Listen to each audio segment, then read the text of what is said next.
Hello,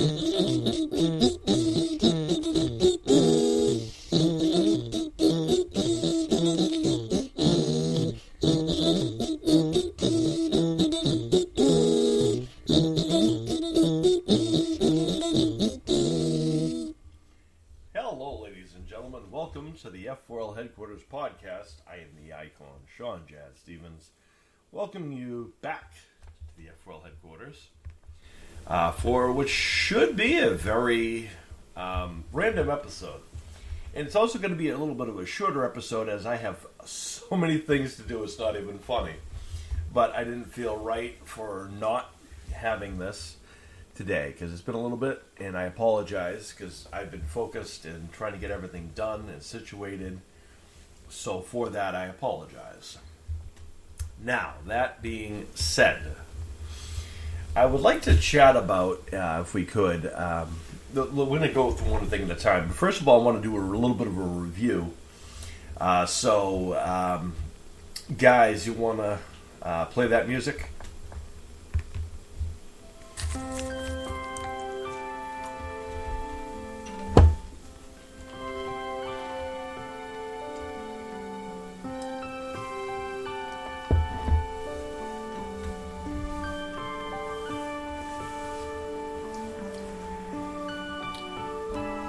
Thank you, Bertram. Appreciate it. Bertram and his amazing Bat Band, ladies and gentlemen. They are so much more talented than the Ants were. So I want to thank them for that. All right, folks. So for those people who don't know, of course you should know by now. I've been involved with the wrestling business for a number of years, the professional wrestling business. But I did amateur wrestling as well. I've done multiple other sports as well, of course. But one of the things that I have always been prone for, something that I have always kind of tried to emulate, and something that I always like to try to encourage others to do, is kind of be respectful to the past and honor the people that came before us, if that makes any sense. I hope it does. You see, pro wrestling is a huge business. It's actually really huge. And if it wasn't for the people of the past who paved the way for all of us currently, even though I'm going back to it next year, but prior to that, I was heavy duty involved with it since I was 18 years old, and I quote, left wrestling in 2019 in-ring competition. I didn't really leave wrestling. I just took a break from in-ring competition because I didn't think there was anything else I had to prove or anything else I could do more than I've already done. But now that I'm a little bit older and wiser, and I look around me, I realize that there's so many other people out there. And honestly, there's a lot of people who probably have never seen me do what made me me. My kids being two individuals. 2024, I returned to pro wrestling. So, of course, some things that I am very much in favor of, whenever there is something you're passionate about, no matter what it is, you should learn as much about that topic as you can, especially if it's something you want to make a living out of. To learn the history of your job, history of your profession.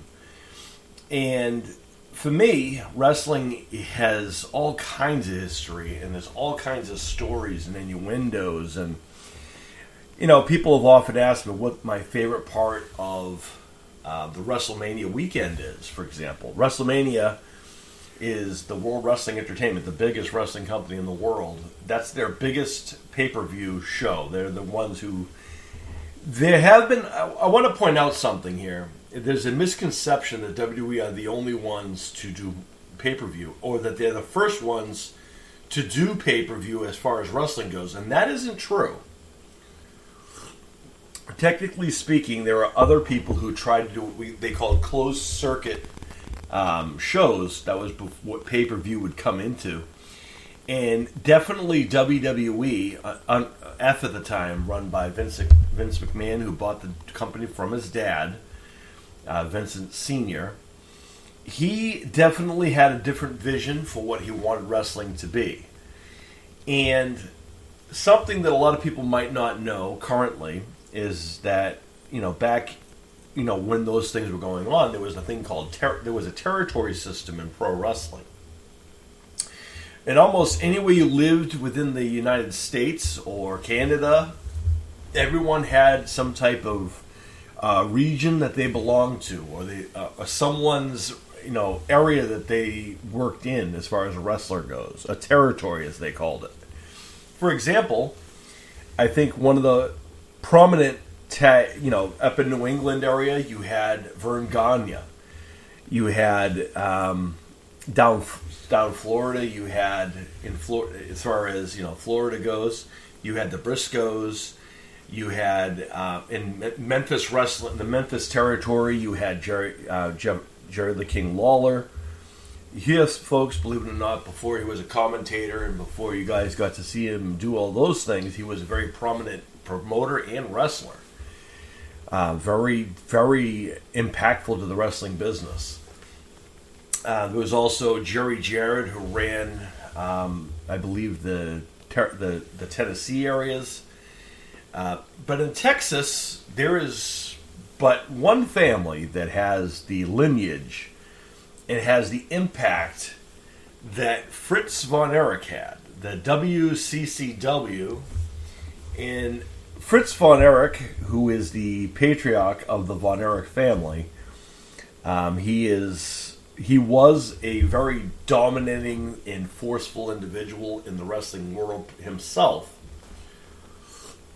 However, Fritz never really got to the, quote, main event status, meaning he never was back then was the NWA World Champion. At that point, they called it the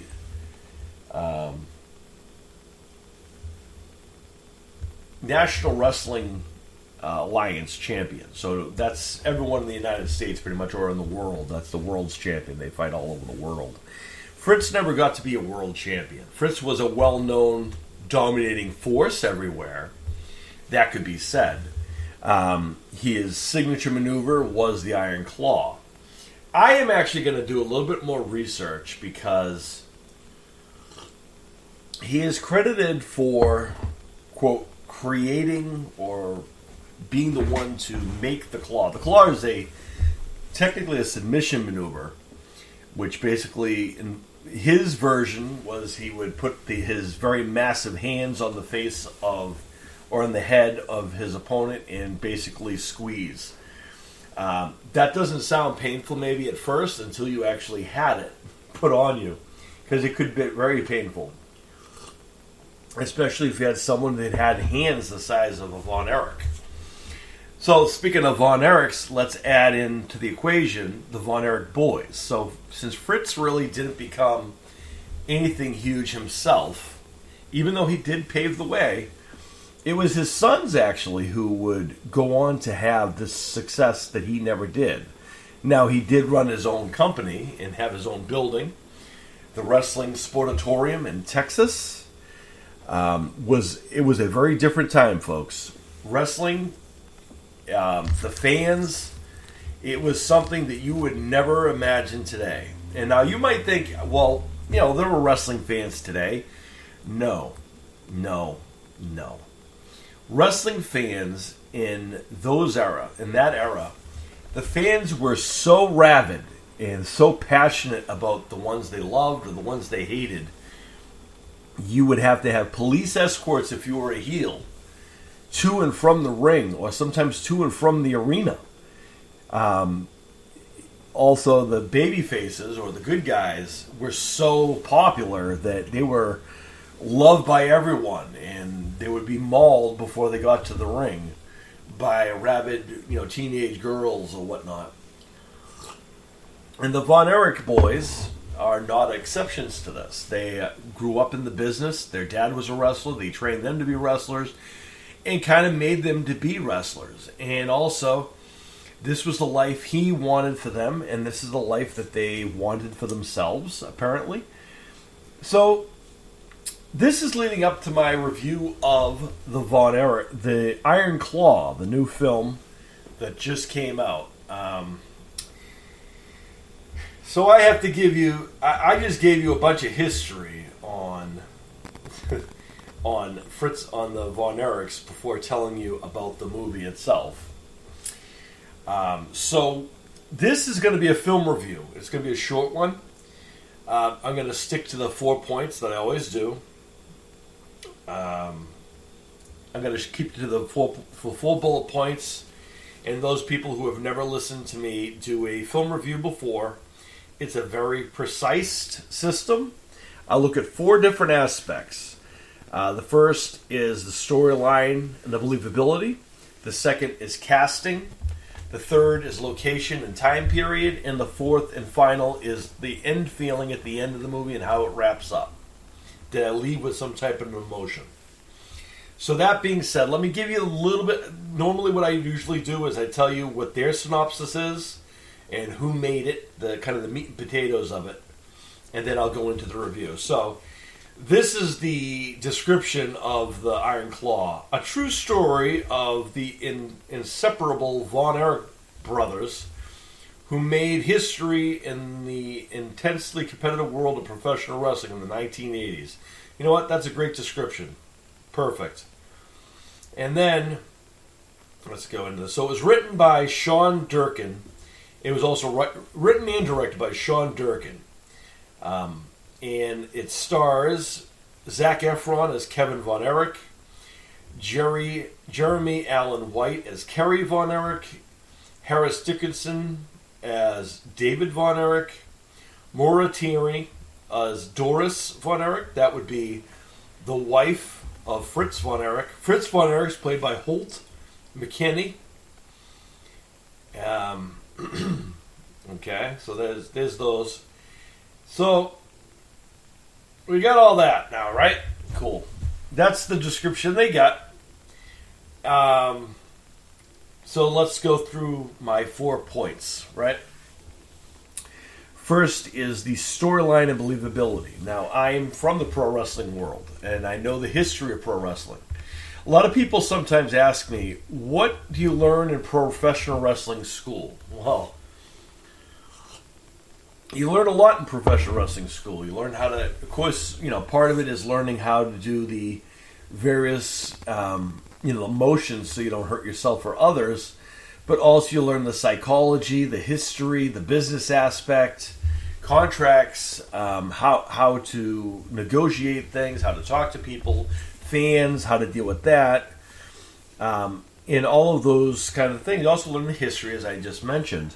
Also health, athleticism, and various other types of things you might need to learn to be, to take care of yourself. Also some first aid.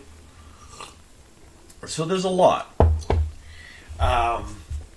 So that being said, the story itself is based upon the Von Erich brothers. Now, there are some differences to the story. Now, clearly, they're claiming they cut one of the brothers out because of time. I'm not so certain it was about the time as if they were to add another bit of tragedy into this movie, it would have not had the feeling the filmmaker was looking for. And I have to be honest with you guys, the Von Erichs are well respected in the wrestling business for their impact in the pro wrestling business. There's no doubt of that, and there's no denying that. Kerry, Kevin, David are prominent in that field. A lot. Now, it is true that Fritz Von Erich did raise his boys to be with an iron fist. He did rank his sons as far as importance goes. But in that aspect, we have to be honest here. That's not necessarily what the rating system was. It was about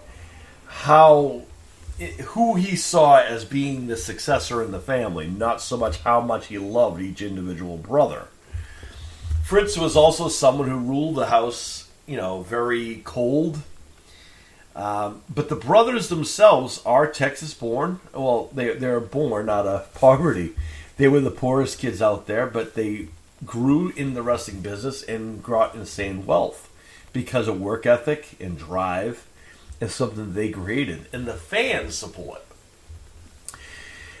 The Von Erich name and the lineage in Texas, it is bar none, like no other. The respect they had from the community and those involved because of how often they were out there with everybody and how much they meant to that community. There is nothing like that today. You can have a wrestler that comes from your city or town. You might not even know they're from your city and town. But the Von Erichs, they were on the ads for the television stations, for the car dealerships, for the gas stations. They were rock stars of modern time. They were put on a pedestal. They were the heroes of the era and of the town. They defended what Texas was. And they held those values. They were Christian boys, and they lived by God, and they lived by family. They were, prominently, they were baby faces. Even though sometimes they try to do the heel thing, it just doesn't work sometimes.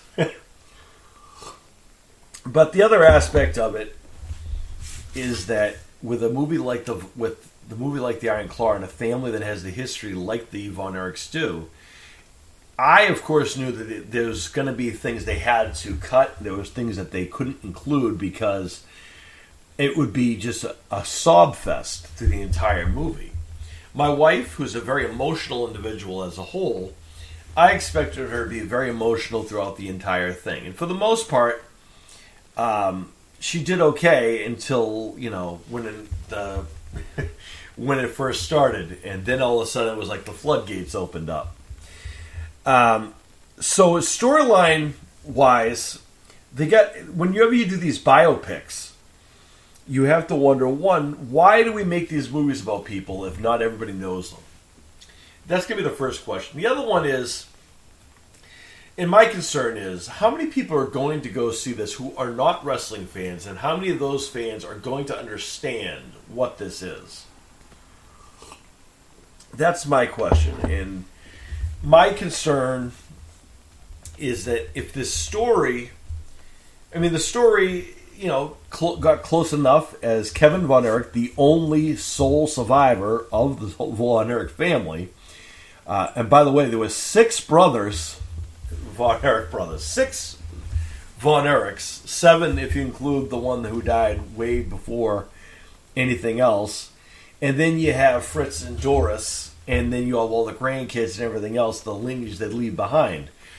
But when you're talking about the actual Von Erichs, what we're talking about, and the movie's focusing on, they're focusing on the 4 brothers, the 5 brothers they're talking about. They're talking about Kevin, Kerry, David, and Mike Von Erich.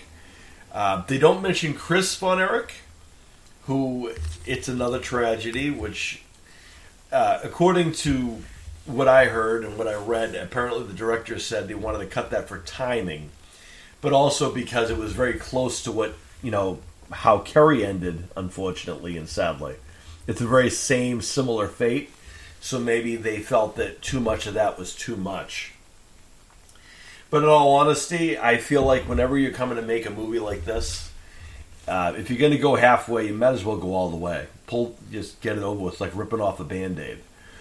Now, Chris wasn't in the wrestling business as much as his brothers were, but he was still a Von Erich, and it was still a tragedy.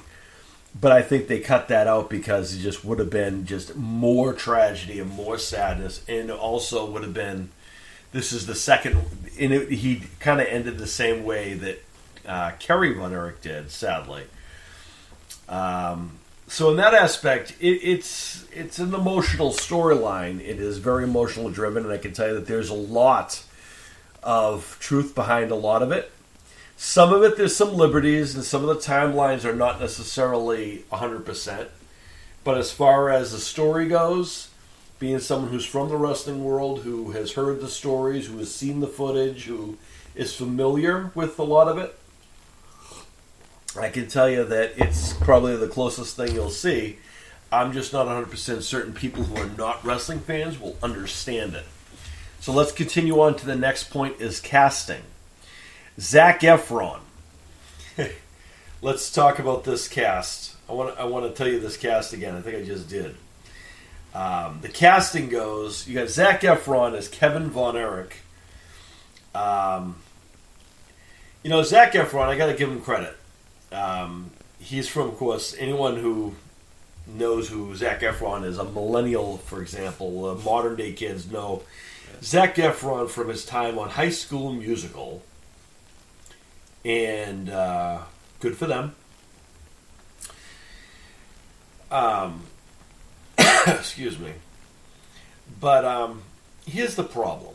Not necessarily a problem, but see, Zac Efron put on all this muscle and size and whatnot. Now, this is where I have to, be the technical guy and be the party pooper, I guess. Did he do an amazing job acting-wise? Yes. Phenomenal job by Zac Efron portraying Kevin Von Erich. However, the issue at hand, Kevin Von Erich was not the biggest member of the Von Erich family. Kerry Von Erich was the person. Kerry Von Erich, of course, who was played by Jeremy Allen White. He was the one who was set to be an Olympian. That's what he was going to do before they canceled the Olympics. So that's when he got back into the wrestling world like his brothers did. Kerry Von Erich was very built, very muscular, very in shape as he was, a world-class athlete. Kevin Von Erich, I'm not saying he wasn't in shape. Kevin Von Erich was in decent shape like his brothers were, but he was not as massive and huge as he is portrayed in this film. He is portrayed as big as Kerry Von Erich was, or even the Ultimate Warrior, if you would. And that's not accurate. Kevin Von Erich was the flyer of the group. He was also the one who wrestled barefoot. They called that right, and he did that in the ring. I think Zac Efron, as far as the emotion goes and the acting-wise, he did well. As far as portraying and putting on this insane weight and this size difference, that was a little unnecessary considering who he was portraying. He didn't have to go all out to become Kevin Von Erich. The guy playing Kerry Von Erich, Jeremy Allen White, honestly, he should have been bigger than Kevin Von Erich. Because he was bigger than Kevin Von Erich. Both height and size. Harris Dickinson, who, by the way, is English, believe it or not, he did a great job adopting that Texas accent, that southern drawl that the Von Erichs had. They were very soft-spoken, and they were very country boyish, the Von Erichs. He did a very good job as David Von Erich. Maura Tierney, who plays the mom, who plays the mother of the Von Erichs. I gotta say, there are reviews that the parents are not seen as villains. There are many a times where Kevin reached out to his mom about concerns about his dad putting too much pressure on the other siblings, and she, stepped aside and let the father do all those things. And ultimately, you can't put the blame on what happened with the Von Erichs, but you have to wonder if they were a little bit more of a feeling family, because they were very much an iron fist household. Fritz ran the house, no emotions, we're all men here, men don't cry. The mother had to abide by that same logic. She did have she was the one who brought the religion in the house, but there's not a lot of religion aspects of this film. The Von Erichs were very religious. That's why they were as connected as they were. They were the Christian boys. So they were very much connected with those types of people. Stanley Simmons plays Mike Von Erich, who is the smaller of the brothers in this film, in the size difference and muscle-wise. But he did a great job as Mike, I thought. Because, that's a sad case in itself. Mike Von Erich is another Von Erich who didn't quite live up to the aspects or the hype of the rest of the brothers, and another one who decided it wasn't his time in the world. I got to say that Holt McKinney did a great job playing Fritz for the most part. I think that, I have to be honest though, I think there was a lot of aspects where he was seen as more sympathetic at times. Fritz was not known to be as warm in real life from everyone who I have spoken with about him. So there's that. But yeah. So as far as the other casting goes, I know a lot of people have talked about people who portrayed their villain, because I mean every good guy needs a villain, right? And in the wrestling world, it's no different. The people who portrayed like the Freebirds and Flair and all these things. Now, my wife, for example, really didn't like the guy who played Ric Flair. And to be fair, can anybody play someone who is as profound and as defined and someone who is as a personality as he is a Ric Flair? I'm not so certain anybody would be able to just pick up and just be Ric Flair. There's no actor in Hollywood that could have that kind of whatever. But all honesty, a lot of the guys who played their rivals, from Bruiser Brody, Bruiser Brody wasn't a huge villain per se with the Von Erichs, but these are the guys who worked in that quote territory, right? Bruiser Brody, Gino Hernandez.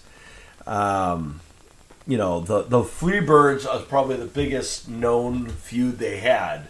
For the most part, they did pretty decent with that too. I think they should have done more far away shots with that versus tight shots. Because I think that if they had done less of the tight shots, you probably would have noticed how off they were. And then, of course, everyone made a huge thing, especially AEW and MJF, Maxwell Jacob Friedman, who was going to be in this film. And literally, it's blink and you miss it. It's not anything stellar or anything really stand out. You really have to look to find him. And he plays Lance Von Erich, which, by the way, in reality, there was no Lance Von Erich. Lance Von Erich was another wrestler they brought in to portray a Von Erich, but it was quickly found out that he was not a Von Erich, and that's there. But there's really no development of that. There's no real mention of Lance. There's no anything about the fallout or anything like that. He's literally a scene where you really have to blink and you miss it. He has no lines. It's quite underwhelming, if I'm being honest, as far as saying you're in a movie. But anyway, that's as far as the casting goes. Let's move on to the next is location and the scouting, or location and the time period. So this is set, obviously we're going through different generations. Clearly this is a biopic. So we are going back in time and we're examining the boys' simple upbringing. First from the trailer to the house in Texas, how they moved to Texas and took over Texas, and that was their home. Anyone who is from Texas will always say that the Von Erichs Texas is the home of the Von Erichs. And they would be true. They are from Texas, and they put them on the map. But as far as like the time period goes, I think there were some liberties where they went off the timeline as far as historical references go, as far as who died when and certain events that happened around those things. But for the most part, most of it was pretty accurate. The stories they told were kind of accurate. I can tell you this though right now. My annoyance was very early in the beginning of the movie. There was a scene, I will talk about this, I'm just not going to spoil anything, where the Von Erichs are talking over a match with Bruiser Brody and I think it's supposed to be Gino Hernandez. And I want to point out, wrestling back then was never done in that manner. There was never a time back then where guys would talk about their match prior to going out to the ring. Because back in those days, heels and baby faces, meaning good guys and bad guys, were not allowed to not only be in the same locker room as each other, they were not allowed to talk to each other or hang out with each other outside within the eyes of the public, because it was seen as villains. It's called kayfabe. And to keep that alive, they kept the baby faces and the villains, or the heels, separate. Separate locker rooms, separate entrances. They weren't allowed to hang out with each other outside of the wrestling world because they would get in trouble.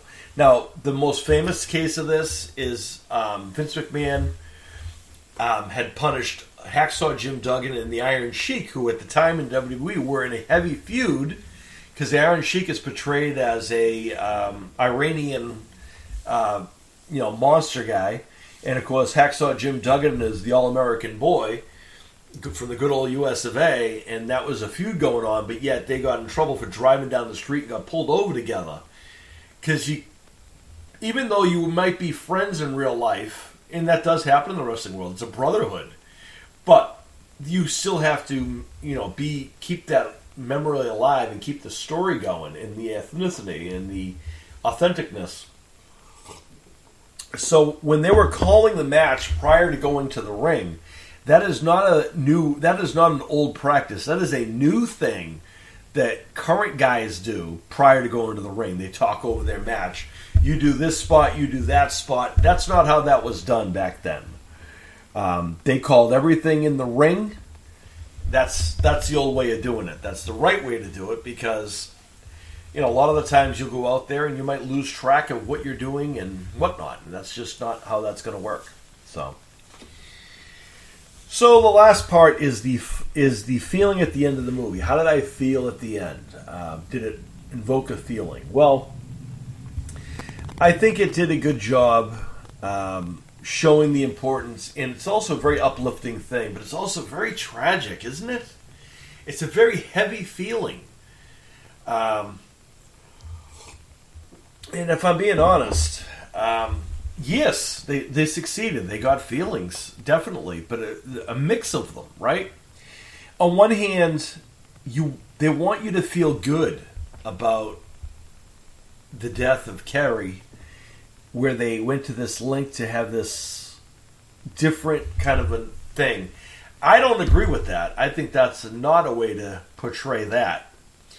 I'm not going to spoil that for you, but I don't think that was the right move. I know that the filmmaker wanted to have a kind of an uplifting and healthy thing, but the feeling at the end of the movie where Kevin is, I'm not going to, again, I don't want to spoil it because I think people should see it, at least get some history of the wrestling world, because for the most part it's pretty spot on. It'll give you a little idea of what it is and why we do what we do. It also shows people that the wrestling business is not all sunshine and rainbows as people think it is. So there's that. I think the women who were in the movie did a pretty decent job and all that other stuff. And at the end of the day, I have to feel bad for Kevin in general. He's the last of his family. As being the eldest of my siblings, I don't know what it's going to feel like if I am the last one standing, because I'm the eldest of everybody else. But my aunt, who is the eldest of her siblings, out of 7, I often feel bad for her. She's still alive. She's still doing fairly well, my Aunt Peggy. She's the eldest of 7 kids. And out of those 7 kids, there are 3 left. Herself, her other sister, and my mother's twin. That's it. Everyone else is gone. And as someone who has had to not only bury your parents, but also bury your siblings as well, who are all younger than you, that can't be easy. Especially now, to be fair, the people in my family didn't all necessarily end the way any of the Von Erichs did. But it's still tragic and sad in the outcome. So I can actually identify with the feeling that Kevin must feel, to feel like the last man standing. And that's a very sad feeling. And I'm not so certain it has that feel-good feeling that people had hoped. It is tragic, and it's a sweet scene, but on the same sense, it's kind of bittersweet because it's reality. But, good for them trying to make a movie about such a family. At least they tried. All right, that'll do that. Now let's move on to the next. Guys, take it away.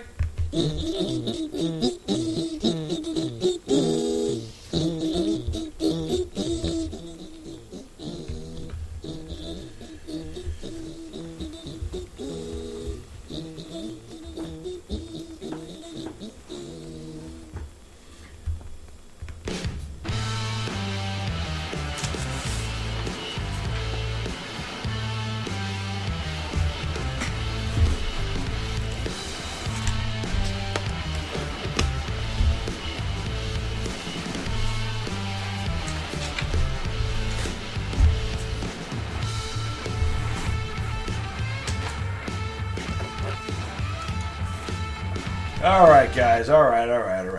Good job, guys. Good job. All right, folks. It's that time that people have waited for. So I meant to do this the other day, and I want to apologize. I didn't get around to it. Announcing the returning, some things you can look forward to for the 2024 season of Icons of the F4L. That will kick off in June for the most part. I'm sorry, in January for the most part. But then between February and April 1st, we're going to go dark, as that's when we should be getting the new media software to update everybody and everything. So we're going to take about a month off, all of March off, to rebuild everybody and everything. And then we'll get back to things on April 1st. But let's give you guys a little bit of a preview of what you can look forward to. So what I did is I compiled a list of people. First, for the returning superstars. So for those people who know, we're going to talk about the Dream Masters today. And then we'll reveal more coming up. So first of all, let's talk about the Telenet Universal side of things. So the Telenet Universal division is made up of pure athletes who are athletes, could be bodybuilders, football/soccer players, or football players in general, or entertainment type people, movie stars, social media icons, pop culture figures, things of that nature. And also my son's division. So, let's talk about the people who you can look forward to returning in 2024. Igor Ilyichev, your current Dream Masters Telenet Universal Champion. Jojo the Bodybuilder. Sean Awesome and his Awesome Ones, the faction itself. Mike Estrin of YouTube, or List 25. Walker Campbell, the very talented young man. Jazz Fitness, and yes, Hollywood Fitness returns in 2024. Speedy Easton McDonald. And then we have some of the tag teams returning. Jack and Tim, the Lucky Ones. Jaden and his younger brother Lincoln Brooks, the Brooks Brothers Incorporated. I already mentioned Hollywood Fitness and the Awesome Ones. Christian and Christopher Convery, the Convery Chess Club. Damian Payne and Philip Awesome, the Blood Brothers. And last but not least, your New Zealand family, Sam and Denzel, will be returning to action in 2024. Now for the Dream Masters BA MMA division. Big E, Elijah Furton, or the King of Bling as we like to call him. Ryder Nation Lockwood. Action Jackson Baker. Grayson the Super Duck Russell. Dmitry Chernikov. The Natural Philip Ricardo Jr. The Prodigy Jackson R. Scott. And then you have Henry and Jairo Mena, the Mena boys, returning for action. All four of the winning Open Team Warfare champions reigning. That would be Anthony the Hunter, Mason the Hammer, Ty the Devil, and Troy the Terror Adele, as the Adele boys return in 2024 as well, in full force. And of course, number one, Noah the Nightmare Tyndall, and his tag team partner and training partner, the red-headed terror himself, Anthony Demoweeks, both return in 2024. Big Baby Jeebus and David Hagen Jr., the Hagen boys, going to the Dream Masters BA MMA division. The Ministry, Cosplay Jesus and Father Evil, going to the BA MMA division. And of course, the Biker Rally King and the Bling King and the Bling Man, representing the Saviors, will be returning. And of course, the F4L will be over there as well. And now let's talk about, that's the people returning. Let's talk about the people debuting. I'm only going to be listing about 7 on both divisions. So 7 of the Telenet Universal, 7 of the BA MMA division. And there's going to be some surprises. And we're not fully done yet, folks. There are going to be many more, I'm sure, coming to be announced. First, let's talk about the Telenet Universal division. Making their debut, Jeff Dunham and his Master of Puppets, as he will be bringing his puppets with him to Icons of the F4L. Bubba J, Ahmed, Peanut, and Walter will be making their debut alongside of Jeff Dunham. Drake Larson, TikTok and YouTube and social media icon, rising star, the very incomparable Drake Larson makes his debut in the Telenet Universal division. Gus Jeffers, a very talented musician, also martial artist, a very talented young man, makes his debut in 2024. Returning to action, after a long time away, we can't wait for him to return and show his style, as Jojo Sebastian returns to action in 2024. We have a new superstar, an original superstar, joining the roster, as a returning from the 90s or 80s, the Jackalope will be making his debut, or its debut. Also making his return in permanent spot in 2024, a young man who joined us when we needed him most, Ryder Woods from Ryder's Reviews from YouTube. He will be joining the full roster on the Telenet Universal side of things. So Roman Reigns better watch out, because he's going to be a permanent fixture on our side of things. But also joining him will be Hulk Hogan's biggest ally and Hulk Hogan's biggest fan. You know, Ro is coming to Icons of the F4L. So that's the Telenet Universal division. For the BA MMA division this year, 2024, coming up. Some of these names we're very excited about because of the Dream Masters aspect and the actual real-life dream matches scenarios. But also, quite frankly, some of these additions I can't wait to see when we do our Open MMA tournament and crown the icon of MMA for 2024. So, joining the roster for Dream Masters BA MMA division, Isaiah, the Natural Trainer, Jesse, the Untamed, Connor, Big Money, Connor Stelmer, the Viking Samurai, Patty the Batty Pemblet, and to be announced. That's right. We have more to come. We're still announcing more as time goes on. So keep an eye out and the ear out, as more will be coming soon. to the Dream Masters Telenet BAMMA division. As we have a roster of 100 people, and I did not list 100 people yet. And there's 100 per, and there's about 50 on each side. So keep that in mind. And also we have to announce our Dream Warriors as well. So we're looking forward to 2024, and I just wanted to take this moment to remind people, let people know that coming up, we're about to do something very special soon on this.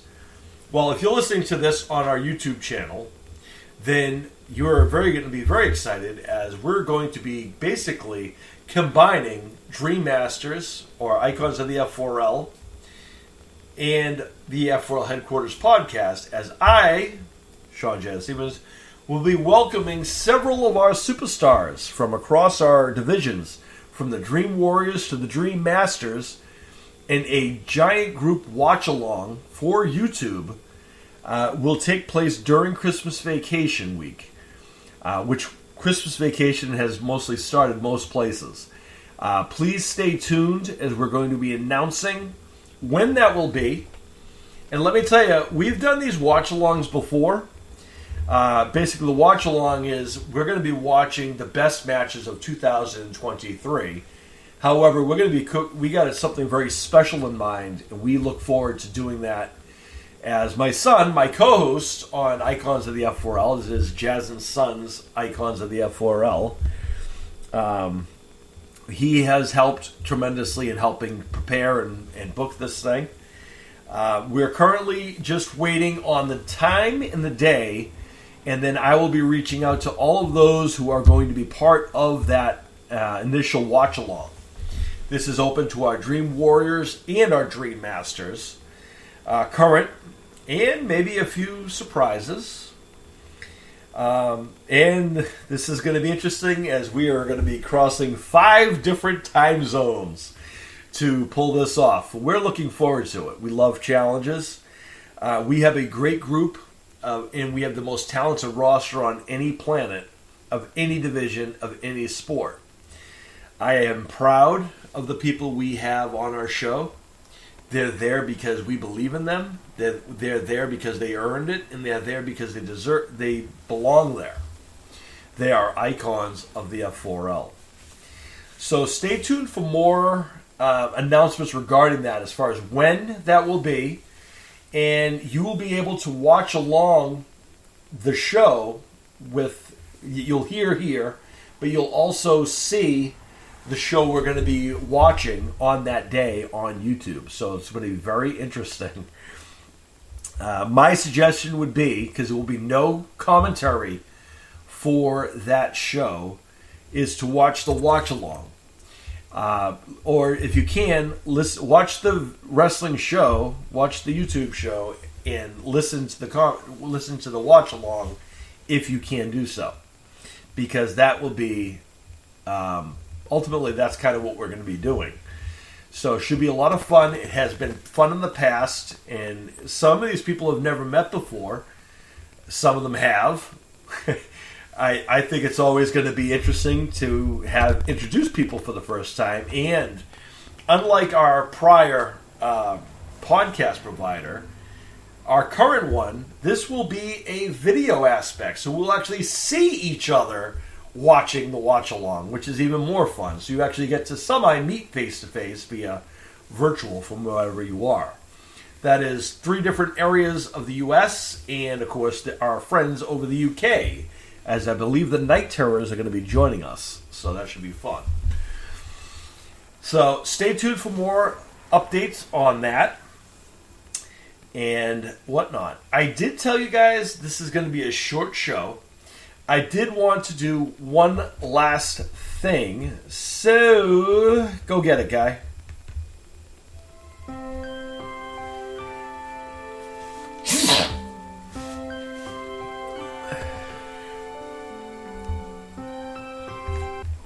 I don't know why that's sappy music. This isn't a movie review. This is a book review, a really precise one.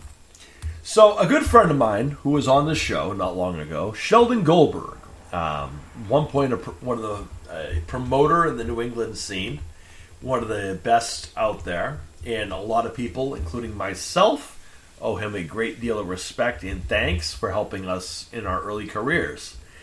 I had Sheldon on the show talking about the book, and I have since read the book. It is fantastic. There you go. How's that for a review? Sheldon had said that his book, you don't really have to be a wrestling fan to understand the book or to appreciate it. He's right. There is so many great messages in this book. And also the other aspect I like about this book, I'm not going to go into spoilers because I think you should read it. The Last Fall by Sheldon Goldberg, which you can find on Amazon or reaching out to necw.com merch or events or something like that. And you can find the book there as well, and Sheldon will sign it and send it to you. You really owe it to yourself to read this book. It is a fantastic read. It is a fictional story about a young man who aspires to be in the wrestling business. And what I think is interesting is you could actually literally take this story scenario and really put it in any different time period, and it would be just as relevant. It was really, really good as far as that goes, because I think that story that he tells, how everything turns out to be, that really could fit into any different generation. Of course, this is a coming-of-age tale, so to speak, and a rising and whatever. But it is very, very powerful book. It has a lot of things to say about it, and I think Sheldon knocked this thing out of the park. Sheldon also has a very extensive theater background and so forth. There's nothing this guy can't do, and we couldn't be prouder of him. Honored to call him a friend, and I can't wait when I finish my book to invite him to my release party. And rumor has it he's working on another book. We might have to have Sheldon in here in 2024 to talk about the success and congratulate him on his book. It was a fantastic read, folks. The Last Fall by Sheldon Goldberg. You can find it on Amazon or on NECW/events, I believe. And you can find it on there. You owe it to yourself to read this book. It's fantastic. He did a great job with it. And it's literally a story that you could put in any generation and anybody would understand. But also, you don't really need to be a wrestling fan to understand this story. It's amazing because you could actually adapt this to any kind of a dreamer out there. And I loved the messages it sends. It has a lot of great poignant messages and a lot of importance and really heart of this movie. A lot of heart in this. And it could be the fact that I'm a little partial because it's a subject matter that I can understand and I relate because I've been involved with it. But I can also see people who aren't into the wrestling world also appreciating this as well, just as much as I did. So, congratulations to Sheldon on a very fantastic book. I love The Last Fall. I think you guys will too. You owe yourselves to pick it up and check it out. The Last Fall by Sheldon Goldberg, available on Amazon and necw.com/events. You can find it there. Fantastic read. Great job, Sheldon. So, folks, with that, I told you it was going to be a short and sweet one. And it is. So, we're going to wish you guys adieu. Sorry, I'm not Kenny Olivier, so I'm not going to say that.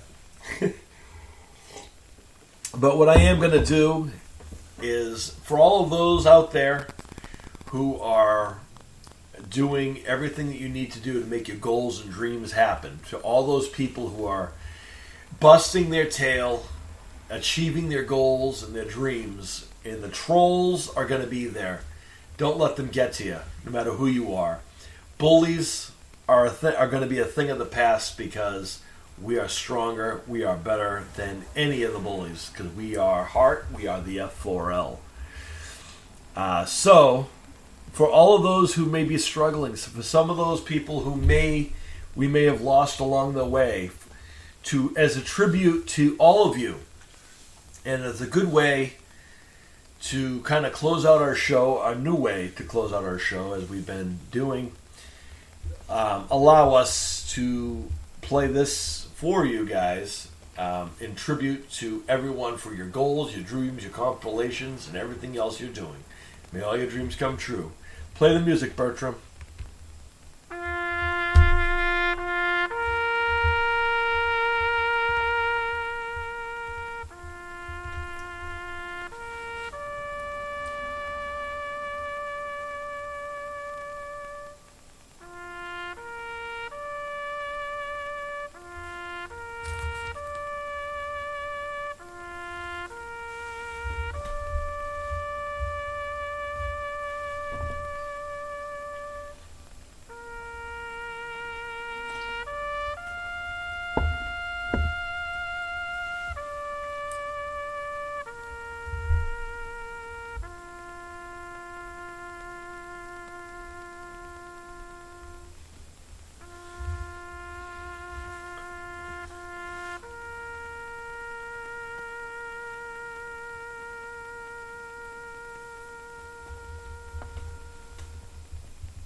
Thank you, and may all your dreams come true. Peace, everybody, from the F4L Headquarters Podcast.